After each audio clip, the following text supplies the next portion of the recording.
सर्वदा सेव्य दादाजी श्री गोकुलनाथ प्रभु चरण शरण अनुरक्त समस्त सेवक वैष्णव वृंद આજે શ્રી હરિદિવસના અનેક અનેક આશીર્વાદ અને શુભેચ્છાઓ। પુષ્ટિ ભક્તિ માર્ગના કૃષ્ણ સેવામય જીવન પ્રણાલીની દૃષ્ટિથી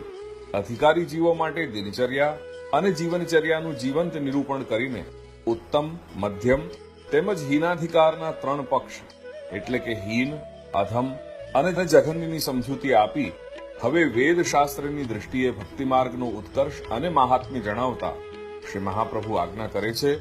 કે શાસ્ત્રીય મહાત્મ્ય જ્ઞાન રહિત ભક્તિમાન તેમજ ભક્તિ રહિત શાસ્ત્રીય મહાત્મ્ય જ્ઞાનવાન, બીજા શબ્દોમાં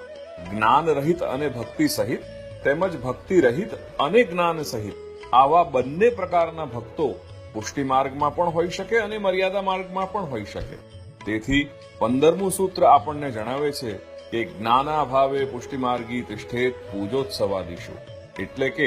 જ્ઞાન રહિત અને ભક્તિ સહિત પુષ્ટિમાર્ગીય જીવે પોતે પોતાના પરિપાક સુધી પુષ્ટિમાર્ગીય પૂજા ઉત્સવ વગેરેની પરિપાટીમાં રાખીને ધીમે ધીમે મહાત્મ્ય જ્ઞાન સહિત ભક્તિના પરિપાક સુધી પોતાનો વિકાસ સાધવો જોઈએ। તેમજ ભક્તિ રહિત અને જ્ઞાન સહિત પુષ્ટિમાર્ગી અધિકારીને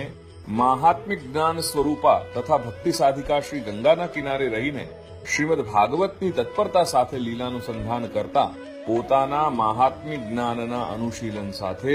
ભક્તિના પરિપાકને સાધવાની આજ્ઞા કરે છે। મિશ્ર પુષ્ટિ માર્ગના આ બંને પક્ષ સમજાવીને શ્રી મહાપ્રભુ જણાવે છે કે જ્યારે આવા ભક્તોને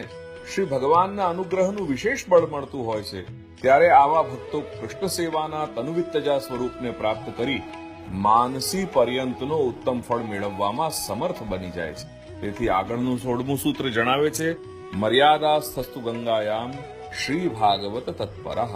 તેથી આવો શ્રી ગોકુલનાથ પ્રભુ ચરણ શરણ અનુરક્ત સમસ્ત સેવક વૈષ્ણવજન આપણે પણ થોડુંક આત્મવિશ્લેષણ કરી આપણા મિશ્ર પુષ્ટિ માર્ગીય બીજભાવની પીછાણ કરી શ્રી મહાપ્રભુની આજ્ઞા અનુસાર ભક્તિ માર્ગીય ધબકારા લેતા પૂજા પ્રવાહમાં રહી અથવા ભક્તિ સાધક હરિસ્થાનમાં રહી પોતાનો વિકાસ સાધવાનો સંકલ્પ કરી લઈએ।